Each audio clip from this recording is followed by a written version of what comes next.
lost money, but you know what? Failure teaches you a lot, and a lot of people are scared to fail. Especially A-type personalities, because you go to school and it's like, oh, you got to check this and this right, and you get graded all the time, and you may feel bad if you don't succeed or if you don't get that A, on your paper.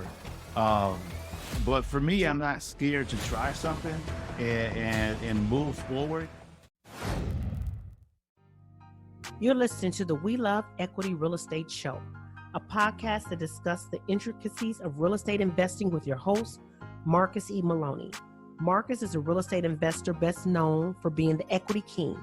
He's been awarded that moniker because he and his team find amazing real estate deals. He will be talking with investors who have done some transformational things in the real estate industry. They'll discuss their process, their strategies, and how their investments transform their lives and the communities they invest in. We welcome you to the We Love Equity Real Estate Show. The We Love Equity Show is brought to you by ASREA, widely recognized as an outstanding resource for real estate investors with exceptional education, networking, and support, along with profit-enhancing benefits in all aspects of real estate investing. Visit ASREA at www.asrea.org. That's visit ASREA at www.azreia.org.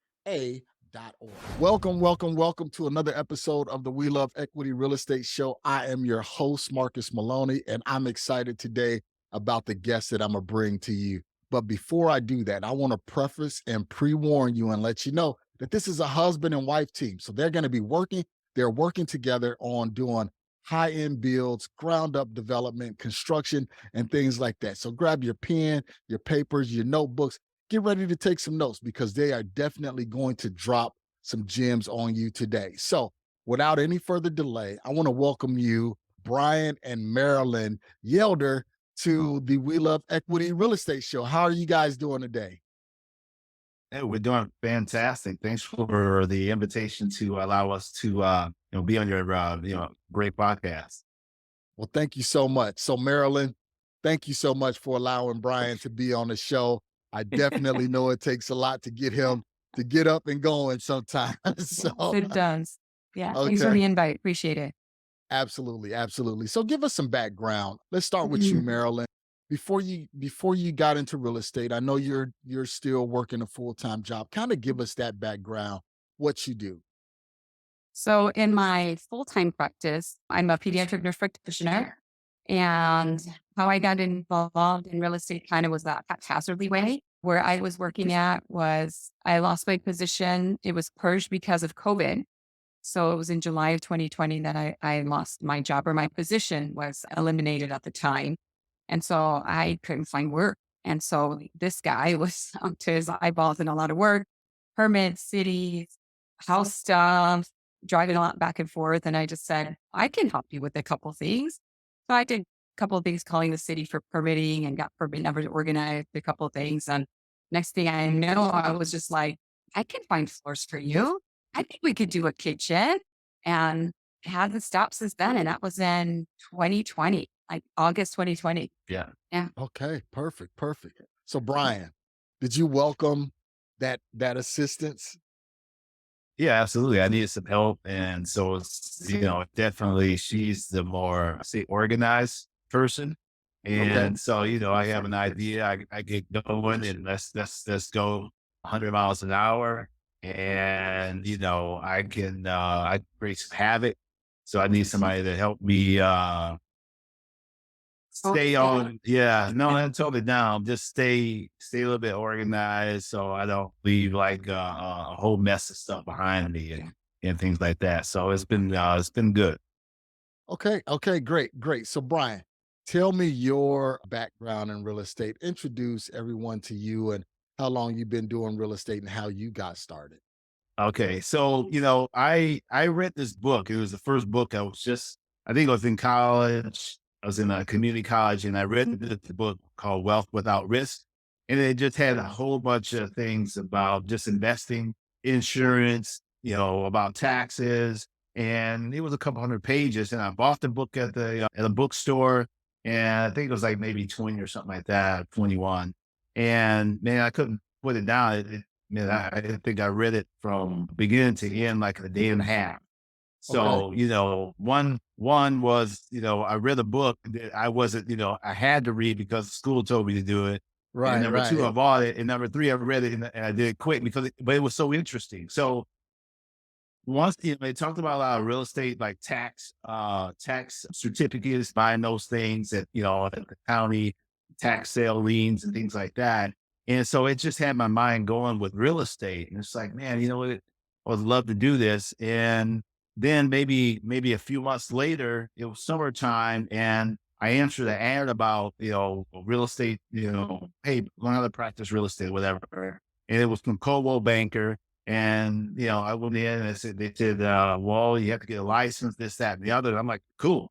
So Mhm. I went and got my license. It went 1 week, 40 hours. This was in Michigan. And I got my license. Started working with some investors once I got licensed, and I was putting in lots of offers. I worked with a few investors that were flipping some homes, and I didn't know what flipping was at the time. I just thought this is what they did. And that was it. But, traditional real estate sales is what I did. And I've been doing it for, man, it's like 3 decades now. Okay, so you got into traditional real estate sales, is just regular going out, showing investors homes, things Yeah. like that. How did you start positioning yourself to go into the investment industry doing what they were doing? Because you were not to say just an agent, because I'm an agent too, but you were just doing traditional sales. Well, I did traditional sales for a long time, and it really wasn't until 2017. And here's another book. It was a book that I got and came to our house. I didn't know, and I called a few friends. I said, hey, did you guys send me something? Did you send me something? I didn't order it. It was called Wealth Can't Wait. And I Okay. was like, okay, I read that. And it's like, all right, this is a sign from God. I got to get moving. And so I talked to my wife. I said, hey, so we're in Arizona. We've been here for 15 years now, and talked about investing. And it's one of the partners in there. He lived in California, but he had like 700 homes out Pittsburgh where he grew up. And I was like, Okay. well, I did real estate back in Michigan, north of Detroit. And that's like, all right, let's go ahead and let's buy some rental properties out there, because out here was at the time was like, man, $200,000 home for $1,500 rent. I can buy a house out there for 80,000 and like $1,200 for rent. That's like, well, let me make some plans. Let me make some connections. And I knew the market out there was written very well. So went out there and started investing, bought some rentals and got them fixed up and things like So that. so slow down, Brian, because you're getting ahead of us. You went from college to selling real estate to Arizona. I know there was a lot in between there. So let's go back to Okay. Michigan, right? Let's Yes. go back to Michigan. How did you do your first deal, your first investment property? Not per se, the traditional sales, but once you took off that sales hat and said, you know what, I want to do this, because I know you did some development Yeah. back in Michigan, right? So kind of Right. tell us Yeah. tell us that. How did you switch from being that agent to being that real estate investor? So it was probably 4 years after I got originally licensed, and I decided, hey, I'm gonna buy a property, and I did a lot split on it. Started with like 4 homes. I had 4 homes set up for development, and Okay, I wait, built a wait, wait, couple of them. wait. Slow down, Brian. Okay, because I want to make sure we all get the depth and the breadth of this. Okay, right. So Okay, your first project, jumping from being an agent, is to ground up development, splitting yeah, lots. right. Why did you want to take on such a project? Why not just do a flip or a wholesale deal or buy a rental? Seems Yeah, very ambitious. so rental, Thing. because I dealt with a lot of guys that that helping buy and sell homes, and I was like, I don't want to be a landlord.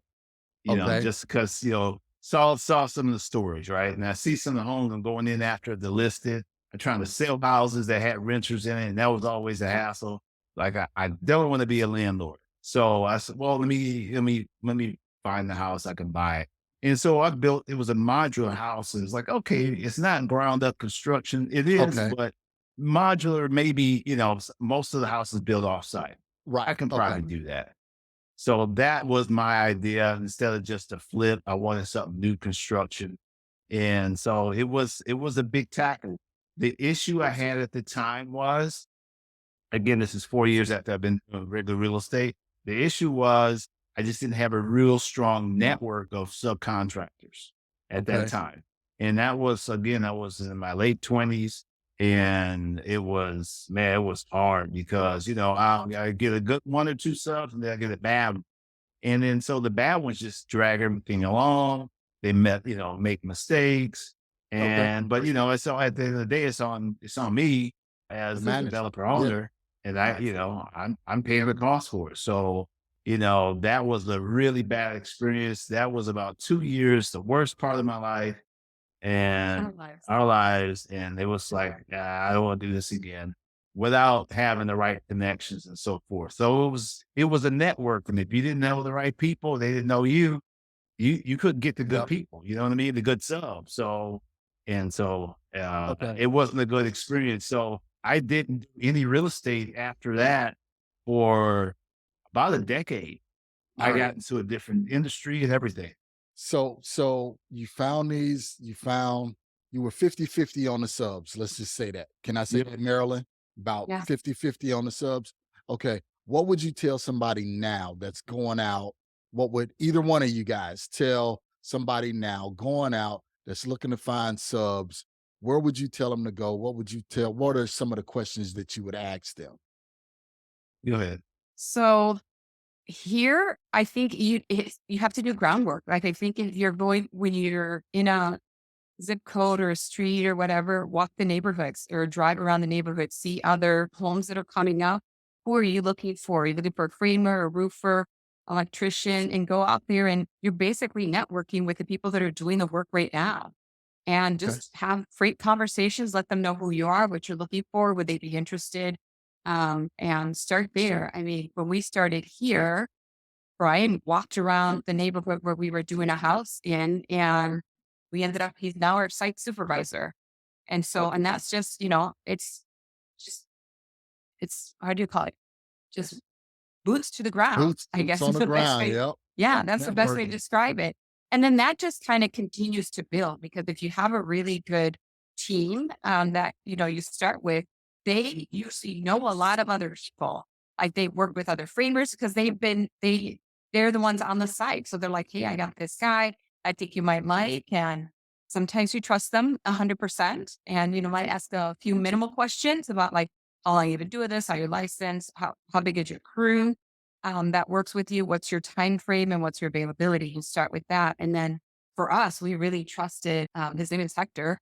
Mhm. And we really trusted him in his like vast network.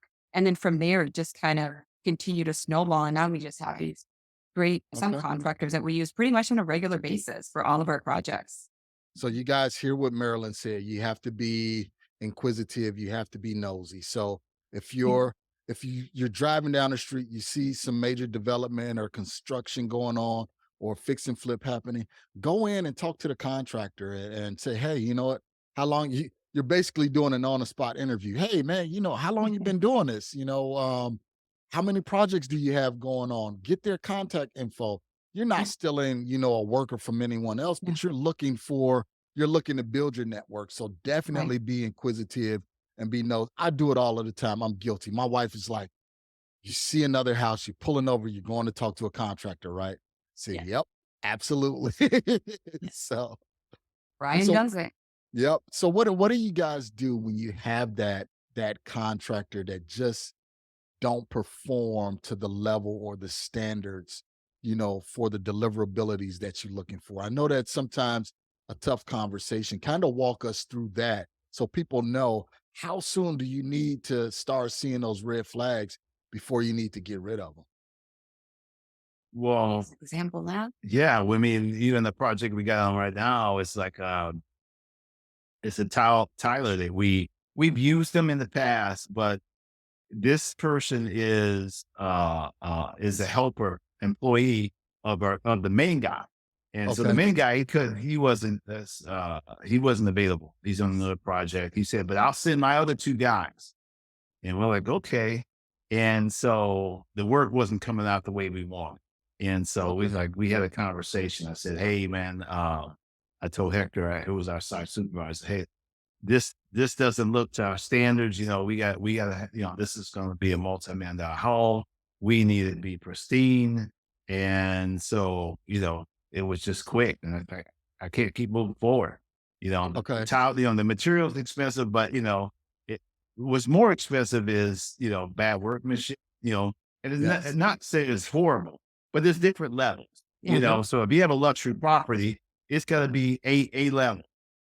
Right. Will I use that person again? Yeah. If it's a rental, $300,000 home, why? Yeah, no problem. Go ahead and get it done. I don't need every line, and all the grout lines tight, but in the $300,000 rental, I don't need that necessarily. It's got to be good, it's got to be quality, but it could be B, but in something I got to sell at luxury at A, it has to be prestige. So, and I think the thing that helped in this case too is that we've had a relationship with this Tyler. So in the end, when we just said, we're not going to move forward, no, at least as far as we know, nobody was upset. They understood, like, hey, I did it. We had some faulty material that came in too, so that kind of stopped the work or whatever. But there was an understanding, a mutual understanding in the relationship as well.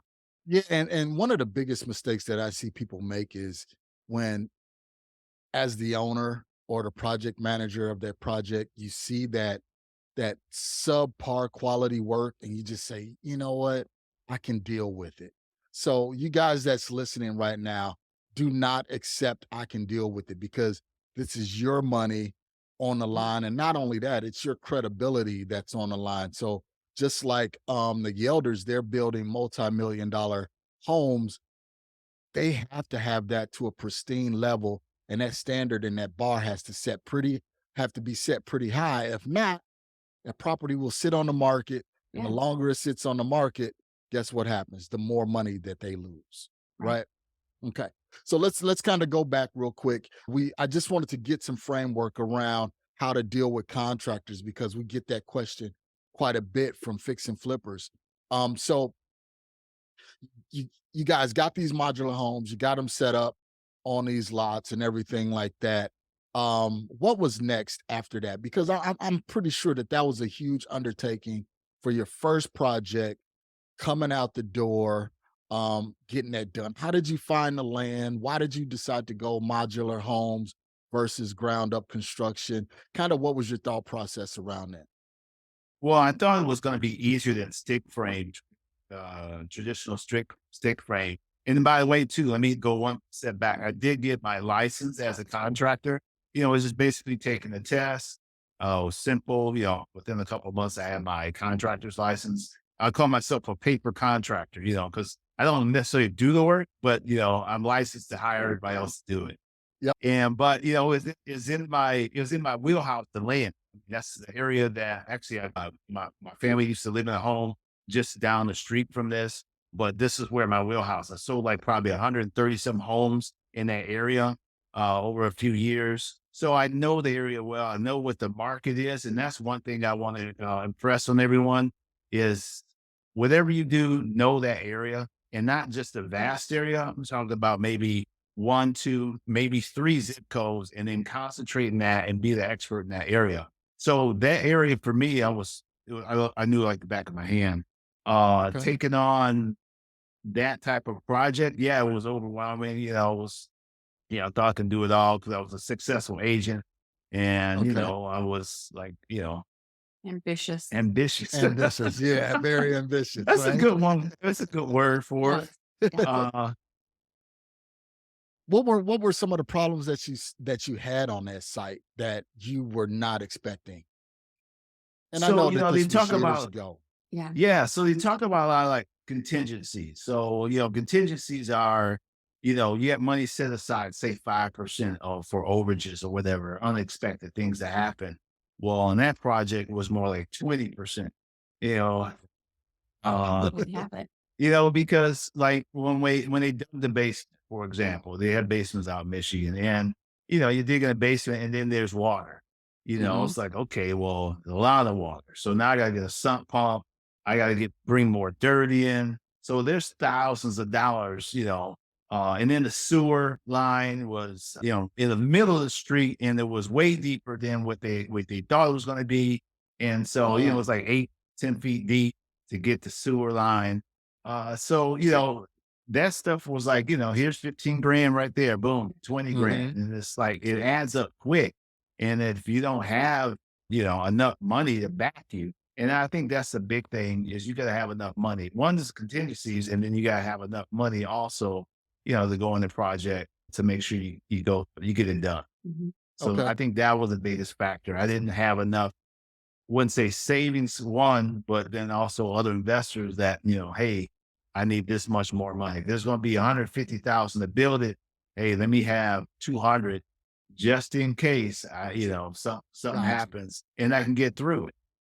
So, Because go ahead. go ahead. Go ahead. No, sorry. If you have enough money, sometimes, money can solve problems. There's a biblical verse in the Bible. It's like, Money wisdom answers is all a things too. defense. Yeah, wisdom is a defense, but money is an offense. It's like, okay, all right, well, yeah, We that need would it. have been that was been good then. Yeah. We're lacking Needed a some little bit of offense, offense. right? He Needed was some lacking a offense. little bit of offense, yes, Yes. at the time. So let me ask you this, Brian and Marilyn. You can answer too. So during that process, going through that, was there something that you overlooked, not just the money or the contingencies, but like you said with the sewers, hey, they were 8 feet down or 10 feet down versus what you thought was, maybe 4 or 5 feet down. Was there like some city plans that you could have went and looked at or something like that for those who's thinking about doing some development? What are some of the things that they need to look at to make sure they're not running into these issues? Yeah, so there can be some stuff like on the job is, digging a sewer or something like that. Sometimes you don't know. And then that you just have to have a little bit of wiggle room. That's just some things you just can't find out all the time. Um, Okay. the water thing, I could have probably looked like, yeah, this is low in this area. Uh, but it's not until you start digging, it's like, hey, this water table a little bit higher. And especially, back there, it's 10 feet. Out here is different, yeah, there's really not a lot of basements depending. I haven't done anything with Hmm. a basement. But you talk to the city, meaning that, once you find a lot, you can look back through the records. You can go out to the city, like Phoenix, for example. They have a site planning area, and you can go and see, hey, what's the history in this property? You can see they can tell you what property's been on it. Okay. Um, and you can see if it's in the floodplain, if it's what other zoning it had before, things like that. So you can have an idea what was there and, what you might come across, like we will tear down a house here and it may be a old septic tank there. Well, Okay. yeah, the house was Gotcha. built in 1950s. It's probably a septic tank.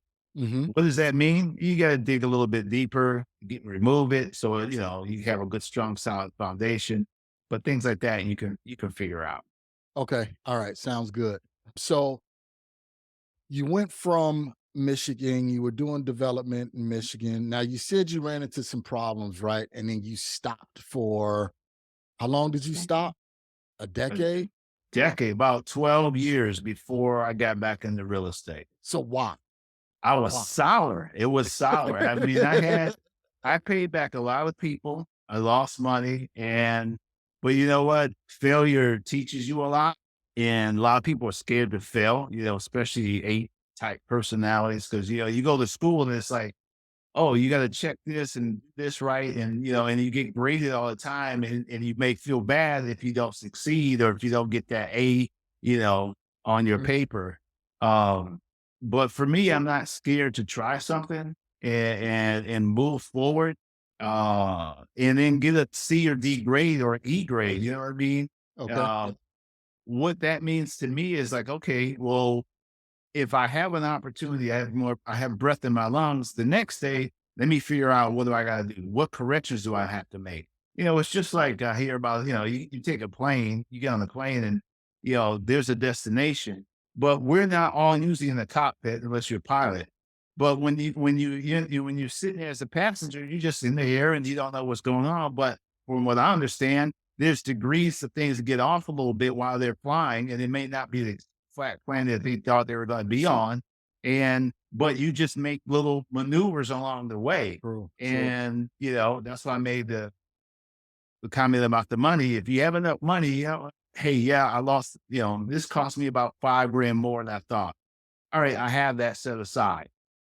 I'm still working. I still have the opportunity. It's still there. I can still move forward. It's not, it's not going to stifle me and put us back or set us back. So, Okay, great, as great. long as you have something, you can, you can do it. You can keep moving forward.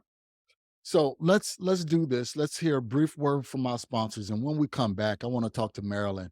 And Marilyn, I want to talk to you about two things. One being bankable, because that's one of the things that a lot of investors run into.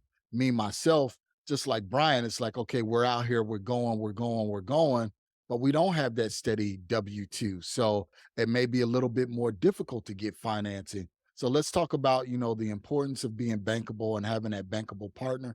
So let's hear a word from our sponsors, and we will be right back. Finding real estate deals can be a challenge, but with Batch Leads, it doesn't have to be. Batch Leads has created a one-stop solution for all your real estate needs, so you can find more sellers, close more deals, and maximize revenue. Batch Leads offers a comprehensive suite of lead generating tools that cover text messaging, skip tracing, finding comps, and much more. Batch Leads help you simplify, manage, and organize all your data in one place. Batch will help you stack your lists and identify properties that appear on multiple lists and have multiple distress indicators. These sellers are likely to be highly motivated and eager to sell. Get the most powerful and complete lead generation platform in the industry. Locate sellers, buyers, and lenders nationwide in seconds. Go to batchlead.io and use promo code WeLoveEquity. Are you tired of seeing others becoming successful real estate investors and you just don't know where to start? You see all the Instagram posts of others being successful. You see the Facebook ads guaranteeing instant success. You look at tons of YouTube videos and you even attend seminars just to be tricked into $10, $20, or even $30,000 courses. Well, with the Deal Finders Club, my husband is here to change things for you. Have you said to yourself, I'm deadly afraid to talk to sellers and I have no confidence. I don't know where to find motivated sellers. I don't know where to get a contract from. I don't know how much to offer the seller, let alone where I'm going to get the money from to close the deal. Well, in the Deal Finders Club, Marcus and his partner Mike are going to show you how to overcome all those challenges and more. Find out how by going to azdfc.com. That's azdfc.com. We'll see you inside. All right, guys, we are back with Marilyn and Brian Yelder, and we're talking to a couple that's developing, ground up development. We talked about some of their backstory. Right now, what I want to do, I want to talk to Marilyn and talk about the importance, well, both of you guys, Marilyn and Brian, about being bankable and why that is strongly suggested and important. So, Marilyn, if you don't mind, why did you decide to stay on your W-2 job if Brian is out here moving dirt, making all of this money and doing everything that his heart desires? Yes. So it was an advantage, I believe, having like a W-2 kind of coming in, so that when he went to lenders and, we had to show proof of income that we had that. Not to say that his real estate didn't have the income, but it's different when I'm working 40 hours, throughout an entire year. And it's a different type of fund source that they see. Mhm. Like if, he falters, then they're going to come after me. Right. Which, we haven't, that hasn't been the case and stuff. So it's an advantage to do it that way. And it's hard in the sense of like my role in what we do and working full time. So, I work 4 days a week, 3 days a week. I'm helping him out. I'm up late at night doing things, doing research, finding things, meeting people on my 1 day off. I get Mondays Okay. off where other people or businesses are 9 to 5, where I can go and look at materials or meet with designers or flooring places. And, on the Saturday and Sunday, I'm trying to like put all of everything together, what something should look like. So I work 40 hours W-2, which is a huge benefit for us. And then I work, I don't know how many hours on the weekends. It's Okay. extra time that you have to do. I have no intentions of leaving my workplace. I like what I do, but I love also how much I help Brian and how a project finishes, and know that I had a big say in what it looks like. Would I give up my W-2 to do this full time? I think it depends on, well, there's a couple things we've talked about too, is if there were people coming, knocking on our projects to say, who are you using to this and this and this? And Mhm. I was hired, quote unquote, hired to come and help someone design a space or find finishes and did the work for them. And, I had that became as an additional source of income for my W-2 on top of what he's doing, what I do with, or what we do together. And it would replace my income. I'd leave it in a heartbeat. I would. Okay. But, I've been a nurse practitioner for how long now? 15 years. Yeah. 15 years. And, Gotcha. I love what I do. And you know what? It takes that balance. And that's what a lot of people don't understand. Right. And a lot of people sometimes have that tug of war where, the husband is like, well, I'm doing this. Why don't you support my dreams and come over here and work with me? And sometimes the wife may be like, well, like you, Marilyn, I love what I do. I can help you out when I can, but I have my own dreams and goals as well. And it's finding that balance. How did you guys find that balance? Because a lot of people can't seem to find that balance when you have one that's an entrepreneur and one that's a W-2 worker. Well, I'll start with this. I met Brian. We met each other when we were 17 years old. Wow. So from Okay. the moment I met him, he's always had an entrepreneurial brain. I Okay. like a 9 to 5. I like getting a check every week, Uh-huh. and so, we've gone through a lot in just our life in general. And the biggest thing is that I've always supported him in what he's wanted to do. And so I think as a couple, there's hard conversations that you have. Sometimes there's like, go to your corners, time yourselves Mhm. out, and then come back and talk about things. So if you're a couple and one is the entrepreneur and one's the W-2, if you're the spouse that can support that business how they need you to be and you have the time to do it, then do it. And either, get a little bit knowledgeable about what it is that they're interested in doing, real estate, flipping, new development, design, whatever that may look like for the one entrepreneur and the other person that's supporting them. Ask them, like, how do you need me? Because when you do that, how do you need me? Because you're coming into their space as an entrepreneur. And so if you come in and you're saying, well, let's do it this way and that way, you're coming into an entrepreneur's brain, which is not like how you might be a thinker. And so we're very opposite. Like he sees the big picture, how everything's finished, Yeah. where I am like, okay, I like how that finishes, but how are we going to get there? So we need this, this, and this. So I'm not the details person. So then I come in and say, well, how do you meet me? So when this happened in 2008, or in 2020, when I lost my job and he was doing homes and rehabbing. We had the properties in Pontiac. I felt like I was the bait and I was totally okay with that. We used our savings from my work to be the initial seed in the properties Mhm. that we did in Michigan that ended up being the rentals. And so when I lost my job, I didn't have anything to do. So I was like, well, let me just tag along with you. And I'm like, well, what do you need me to do? How can I help you? And so then he said, well, can you do this and this and this? Can you make these phone calls? Knew nothing of what it was, but I learned about it. And so that's how Gotcha. it started. I'll tell you, Brian, let Brian tell the reason why I ended up being I called myself the hands and feet on the site. So when we were working on, what street was that? 14th? Florence. No, No, 14. 14th Street. When we started in 14th Street, that was the first project that I got involved in. The Michigan projects, he did on his own. I just supported him and however he needed me to be. 14th Street was the first time I actually walked into a house and saw Okay. framing and all kinds of, I don't know, trenches and things like that. And I started calling the city, but I'll let him tell you why I became such an asset during that time. Okay. In 2017, this is like, all right, I read the book. Let's go and start investing. And my first initial thoughts were like, I want to get rentals. I want to build up some passive income. So that's when I started doing the rental properties. I would go back So we lived in Pontiac. We grew up in Pontiac, and that's just north of Detroit, suburb of Detroit, and it's a lower income area. But I can Big box. find homes at 40 grand, put 30 into it, and I was going to do the burst. I was doing a burst strategy. So Okay. in the first year, I bought like 5 homes, or the first year I did 2, and then next year I did 5, and I had several more coming on, and so now we're in 2018. Or 2018. And then in 2018, we celebrated our 25th anniversary together in Wow. September. And then, but December 2018, I was diagnosed with male breast cancer. So I had some money. We had some money coming in, about $4,000 in residual or passive income net to us. Okay. After all our rental properties. So, and then, the kids are just, our sons are, we had our kids early. So our sons are just getting out of the house, one in college.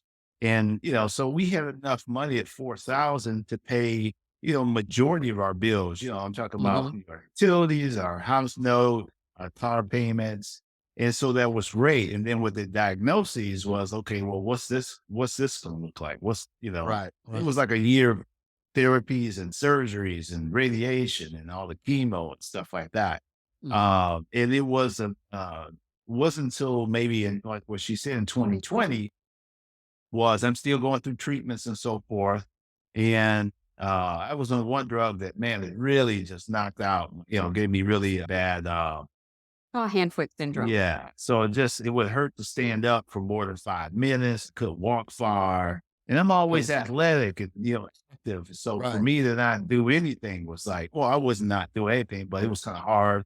Even just driving, ripping the steering wheel would hurt. So, this was just, to me, I think God was just blessing us. He knew what was going to happen. And so at this point, she said she lost her job. I'm thinking God just gave us some grace because he knew I was going to need some help. Right. I was going to need some help in my business. And it was just the right timing. So, she would drive to the sites.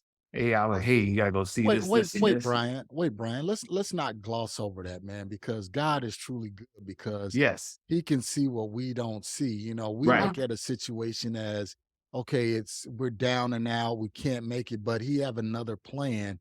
And thank God for his grace and his mercy, Yes. that he can step in and that he can order our steps and lead us in the right direction. So I didn't want to Right. gloss over that because that's very Yeah. big, because you could have went into a stupor and been depressed and everything like that. And then it would have been harder for Marilyn to get you going. But because of your faith, you guys were able to stand as a union and as a body and push through and Right. progress past that. So, man, thank God Yeah. for that. Yeah. Yeah. Yeah. I mean, it was, I know it was God's plans for him to have, because he was flying back and forth to Michigan when we started the properties in Michigan. And so then once he got diagnosed, there was no more flying back. Right. But we had that income coming in. Then he didn't have to always go back. And the timing was just perfect. And for me to have been let go of my position, when you're in it and someone just calls you on a Friday evening and saying, hey, we're going to lay you off. And you're just like, excuse me. Right. We were driving that night to go to visit my sister because he had, good news on, like, as he was progressing along. When you're in it, you don't necessarily see it. But at the same time, you're just like, okay, there's nothing else we can do. Let's just move forward. So me losing my job, him putting all those properties in place in Pontiac at the time was all a blessing that we just didn't know at the time. And then it was just so good. Yeah. And since then, even what I've learned has been, he needed me to stop being a provider, a healthcare provider, and then be his provider and a business partner. And that's There you where go. our business partnership then really changed and took on like very definitive roles then at that time. Wow. Yeah. Wow. Look at that. But And you Brian, still ask the question, like I said earlier, still ask the question, what do you need me to do? How can I help you? Because I don't do real estate. Like, I trust him 100% to be successful in anything that he does. So now I'm just like, I got to learn this foreign language, that I had never heard of. And so big learning curve, but he helped and figured it out. and I know sometimes being an entrepreneur, it can be difficult when somebody say, well, what do you want me to do? Because in your mind, you're like, okay, I got all of these things that I need to do. And I don't know if I can let it go and let somebody else do what I normally do because I know the way I do it and how I want it. Was that a challenge for you, Brian, to kind of release the reins and let Marilyn run with it? Be truthful. 100% no. Okay, good, good. Yeah, because I am not, I want control, but I'm not control free. You Okay. know, if I know that you can do it and I trust it, it's yours. And then the trust is, I know you're going to take care of it. What's the time frame? You know, when am I going to get it back? You know, this is what I want it to look like when I get it back. You know what I mean? So Right, for right. me, you know, and you have to be that way because I mean, especially in this field, whether it's flipping, and I call it flipping, you think 6 months or less. Mhm. Yeah, and we've done flips too. And then the development stuff is like stuff that's around average 18 months. Mhm. So when you're dealing with the framing stuff, you know, concrete guy, you know, tile, flooring, whatever it is, you know, you're trusting these people to get the job done. And, you know, and you can write off everything you want on the contracts and everybody signs. That's all good, dandy. But at the end of the day, you know, the finished work has to be what you want at Right. the level that you want it at, Yeah. So you did you know. trust me? So, yes. So, yes. Smart answer, Brian. So let me ask you this, Brian, and Marilyn, you can chime in on this also. So after you had that setback and you said that you stopped doing real estate for a decade, and you may have answered this, but how did you have the confidence to get back into it? Well, so for me, in 2012, I got back and I was like, all right. And then I just did the traditional real estate route again. You know, I did that for 5 years. And then it's like, you know, I like working with, you know, the public, you know, traditional homes, but for me, I'm always an investor at heart. Mhm. You know, I want to see a return on money. And the industry I was in prior to that was merchant processing. So I set up business to take credit card processing. And Mhm. so what I learned from that business was it was kind of a residual income. And I liked it. And I built up a pretty good book of business. And that's like, well, how can I get this type of business where you work, you know, one time or work hard for one time and you get paid for the next 10 years, 20 years, 30 Right. years, whatever. And instead of always going after the next thing. Mhm. So I was like, okay, well, I'm already in real estate and let's just go make it happen. When you got the book, it was that book, Wealth Without Risk, that came to him. Okay. And then Yes. he just said, I really feel like God's trying to tell me that I need to, you know, buy homes and split them and have it as an income. Now, mind you, when Not necessarily flip, rental. yeah, we wanted to do rentals. When we were younger in our 20s and we lost a lot that time. I had the fear, just like, oh my gosh, are we doing this all over again?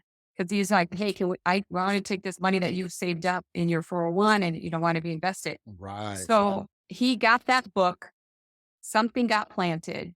I was nervous. The one thing that made it different, he said, because this time God's telling me to do it, as opposed to Mm. this is Brian's idea. Mm. So I don't know how many listeners that you have that have a faith in doing things.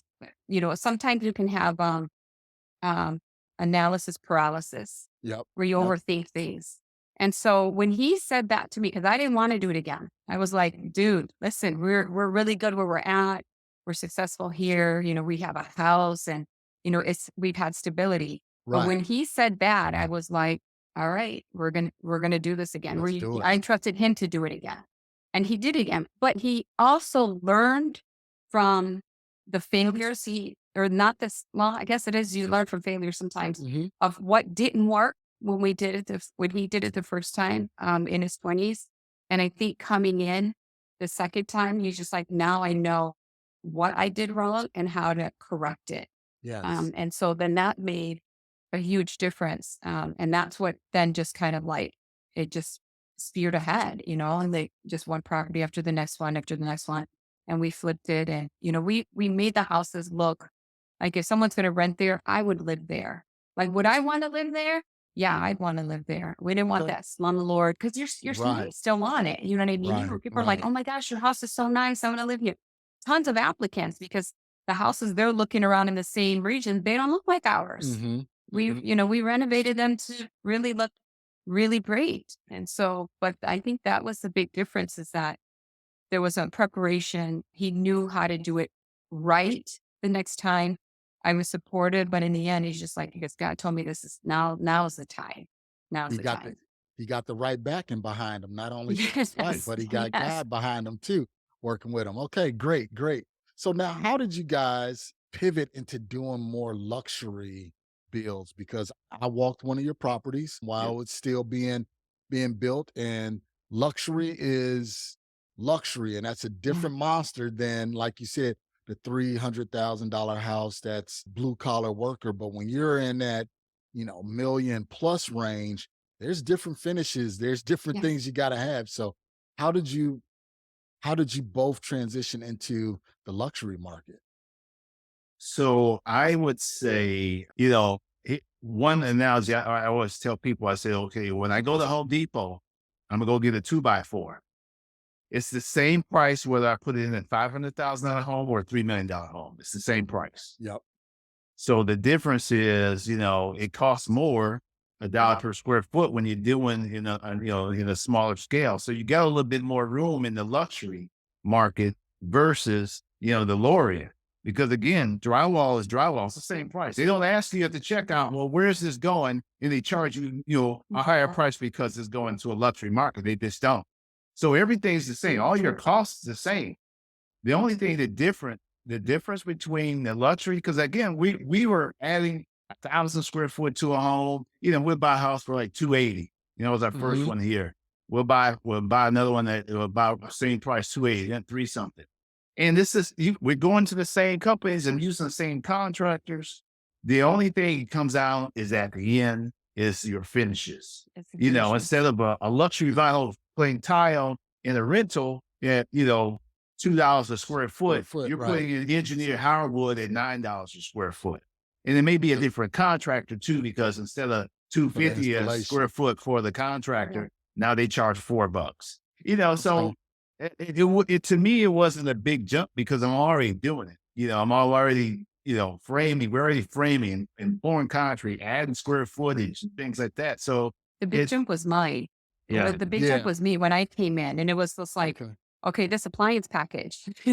We're not getting Right. this at, Home Depot, Lowe's, or Spencer's. Now Yeah. I'm buying at higher end stores.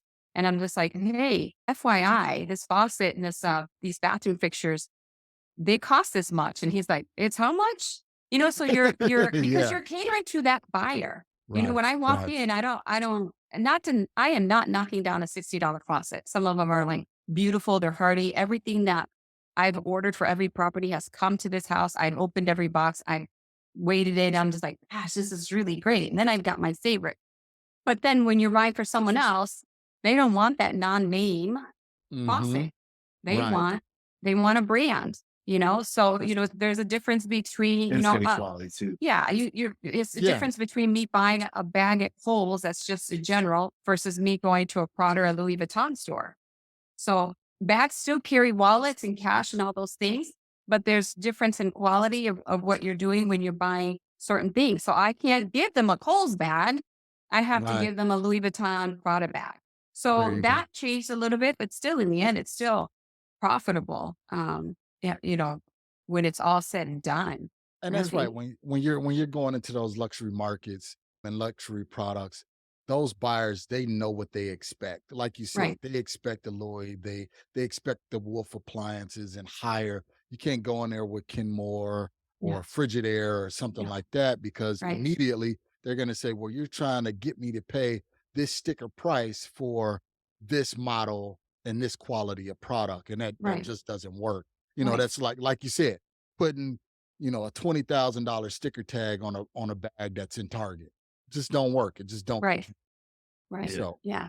And you don't want that homeowner to come in and looking at the things they have to replace because you right. didn't put it in. True. Okay. Yeah.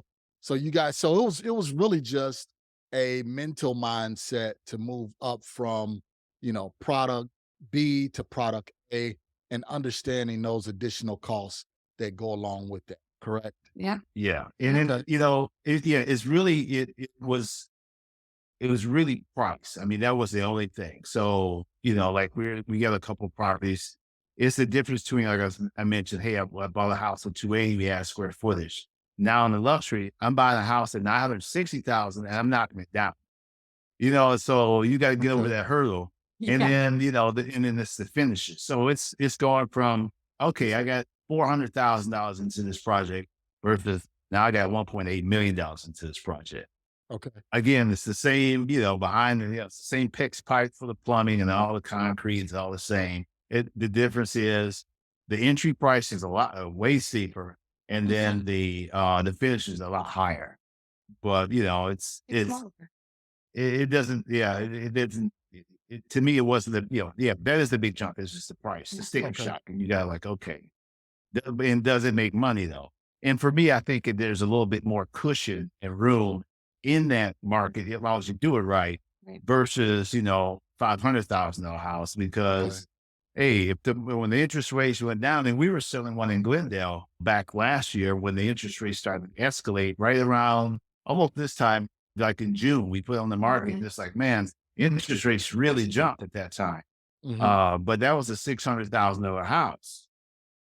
The difference is, if the market comes down 5% and, we only have so much cushion, but in the real estate, in the luxury, it's like it comes down 5%. Yeah. But we have, Bigger we have a little buffer. bit more, bigger buffer. So it's It's the difference. somewhat protected. Okay. So let me ask you this, and we're going to start wrapping up here, but this is an excellent conversation. When you went for financing, okay, because you were doing 300, 400, $500,000 houses. And just to give some perspective, guys, here in Phoenix, 3, 4, and 500,000, those are working class, nice homes, but they're not luxury like where it would be luxury maybe in the South or something like that. So when you went from the mid-grade product and you went for financing to the luxury market, how much of a switch was it for your lender to accept you moving from this playing field to this playing field? That's a great question. So I would say, Marcus, it was a very easy transition because Okay. we already had a track record, Yeah. of what it was. gosh, at least 20 some homes at the time.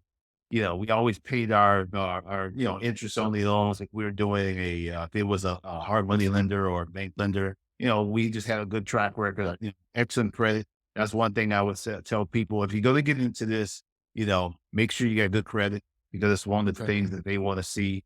And, we've had good credit over the last couple decades, and, Okay. no missed payments or anything like that. So that's a key. And then just a track record. If you're new and you've done 5 or 6 houses or even 10, he's like, hey, let me go get me $1 million house. Let me put $1 million into it and let me sell it for 3. Well, they're going to tell you no, Mhm. because you don't have that track record. They don't trust you. Right. Yeah. And so it wasn't like, hey, I want to go do this. Let me do it. Well, if you have a couple million and, you don't have to answer anybody, then yeah, go ahead, maybe get some help, but you don't have to answer anybody. But if you Right. gotta, if you're looking for a lender to help you, well, they want to see a track record. They want to see, what have you done? How many new constructions have you done? Or how many homes have you done with large additions, heavy renovations and things like that? So it's not like you can go from, hey, I bought this rental and, I did a lipstick flip to it. And, then the next project you're going to do is 2 million. That just won't happen. Right. They want to see track records. And we just, it took us, 4.5 years to get that track record. And, and this and I would say the big thing is keep dealing with the same people, Yeah. Don't Uh, bounce around. keep that going. And they'll see you like, all right, you got a good track record. You pay us on time every month. Yeah, let's do it. Mhm. So working with that same lender is a key, I Yeah. can assume, right? Okay, so very good. So guys, you all listening to this, you listen to Marilyn and Brian's progress and process getting to where they are now. It didn't happen overnight, right? When did you guys start? 19 what? 95? 1995. Yes. Okay. So 1995, what's that, 30 years? Yeah. Yeah. Well, Yeah. 28. Yeah. 30 years. So it's not overnight, so if you're looking for overnight success, this is not for you. Can you have success? Absolutely. But Yeah. you have to respect the process. You have to take those baby steps to get where you want to go. So, Brian, Marilyn, before I let you guys go, kind of give us some words of encouragement for those people, those individuals that's getting started and they say, you know what, I want to be a builder. I want to get to that stage. Kind of give them some words of encouragement on what they should do in order to keep that level of excitement so they can achieve their goals. Well, I'll go first. Listen, if you want to do this, just do it. In my career profession, I went to school. I'm a pediatric nurse practitioner. My side job is I do design. And, I didn't do this on my own. I didn't like go in there and find a bunch of tiles and put this together. Network, Brian networks a lot. I networked a lot. I made great connections with, tile stores and design places and where I buy my materials from and finishes from. You've got to do the homework. The biggest thing is don't be afraid to do it. I mean, I did it because, kind of like had to. I needed to help him. I wanted to help him. And I started that way. If somebody would have told me 10 years ago that I'd be doing this, I'd call them a liar. Mhm. But I like what I do. And especially if you like design and you have that passion to do it, you're even more ahead of me because I didn't know what I was doing. I did it well, though. I did it well. Not pat myself on the back, but when people come in and they like how a house is finished, it gives me a little bit of encouragement on doing okay. And if you have it and you're great with design and color and finishes and where to network stuff, you're way ahead of the game. What you have to do is you have to trust yourself. And you know what? There's always something, there's nothing wrong with failing forward. Okay, so that didn't work out. How do I learn from it? Do it differently in the next project and just keep doing it that way. So that's my encouragement. But don't get stuck. Like I said, analysis paralysis. Don't get stuck thinking about what is that? What is that? What if that? What if you don't do it? 5 years down the line, guess what? You still didn't do it. Just do it. Just what's it going to harm you? Maybe maybe you're profitable. Maybe Yeah. you make 50 grand, 100 grand because you took a risk. Just There you do go. it. Yeah. Just jump out there, take Yeah. take that action, take that Yeah. action. So Yeah. what And my about you? scripture, I was on the ahead. scripture that we have in our house is whatever you do it all for the glory of God. And you'll Excellent, be golden. excellent, excellent. Amen to that. What about you, Brian? So as you made that statement, what would you do? I would say the best thing is, especially, I wouldn't even say if you knew, even if you're seasoned, partner up with somebody, be a mentee, jump in. If you got there, hey, I got 25 grand, what do? I can't buy a $500,000 house. Well, partner up with someone that, that's already doing it, that's done 5 homes. Because someone's done 5 homes could teach someone's done 0, Yeah. right? Yep. And someone that's done 30 homes could teach someone's done 5. So, and then if you've done 50, but maybe you want to do some traveling, hey, but maybe keep your money working, work with someone else that's already doing it. You like what they do, you get along, you could trust them, and then partner up with them. That's what I would suggest. And then you'll learn some aspects of the business. Like, we're doing another new construction here in Goodyear soon. We're going to be breaking ground, hopefully within a couple of weeks. We partnered with someone and she's really good with design and things like that. And she's like, hey, I don't know this beginning part, working with the dirt excavations and the framing and the concrete and all that, but hey, you can give me the house once it's framed up, and the drywall, hey, I can run with it. I'm like, yeah, but that's Okay. what she's good at. But she also jumped in with us. They also jumped in with us, not knowing those things, but they trusted us because we've done a few of them. Right. So, I would say, even if you don't have any money, hey, can I do this? And maybe you can add value of maybe calling some people, going out to the city, add value to someone's life. Right. Don't just go to them and ask them a bunch of questions. Like somebody came to me, I was like, hey, I want to do this, this, and this. Like, okay, well, bring me some value, do something Right. for me. Can you go run to the title company? Can you go run down to the city? Can you go check on this or that? And you don't have to have any money to do that stuff. You just gotta have your time. And then once you're doing it, you get to learn. You come on the job site and you get to see what's going on. You can see what it looks like to frame a basement out or the pad out for a basement. And so what the frame of the house looks like. You can see the drywall. You can see all of that stuff just by being on site. And there's no money involved. Or if you have some, partner with somebody else, if you want to go to that next level, whether it be number of deals or different type of, from middle class homes to luxury homes. Okay. Yeah. So if there's any listeners out there that want to see how we do this, reach out to us. We'd love to talk and meet and, see where you're at and where we're at and fill in the gap of knowledge. I mean, really, we should be helping each other out to be successful There you go. in this market. But it does take a team. It takes a team effort, and you can't do this by yourself. Yeah. And that's my next question. So, Brian, Marilyn, someone wants to reach out to you. How can they get in contact with you? If it's your Facebook, Instagram, email, telephone number, how can we reach you if we definitely want to work with you guys? Well, for me, I'm on Instagram at Brian Yelder. That's my handle on Instagram. Yes. Yeah. I was watching you the other he's- day, Brian. You was on the I think you was on the backhoe. You was digging out the foundation for the pool and Yeah. everything. So Yes. He doesn't post too much on social media, but that's a good way to connect with him that way. Okay. And if you want to connect to me, you can connect through him. I have a phone number if you want to outreach to me. Can I give my number here? Or? yeah, go ahead. Go Okay. ahead, please. Yeah. So I'm at 248-346-4794. That's my Michigan number, and it'll always be my Michigan number. But yeah, if you're interested in how I got involved or being that partner and how to be a partner to an entrepreneur, hey, I'm your girl to talk to. All right, guys. So you all know exactly what to do. Thank you, Brian. Thank you, Marilyn, for being here. We really want to Thanks. appreciate you because you brought some inspiration to what we're trying to do as real estate investors. It's good to see a power couple that's working together and accomplishing goals. So you all that's listening, you know exactly what to do. Get out there, start taking massive action, and always enjoy the journey. And reach out to Brian, reach out to Marilyn. If you have any questions about building or getting starting, trust me, they're good people. They're willing to help. So with that being said, thank you, Brian. Thank you, Marilyn. And you all know what to do. Always, always enjoy the journey. Thank you for listening to today's show. I picked up some great actionable items, and I'm sure you did as well. If so, let me know.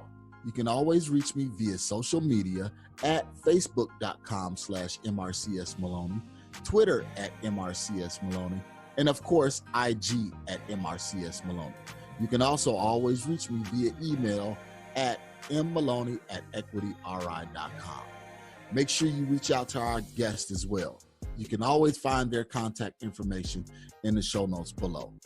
If you have not subscribed already, what are you waiting for? Join the family. And while you're at it, leave us a 5-star review.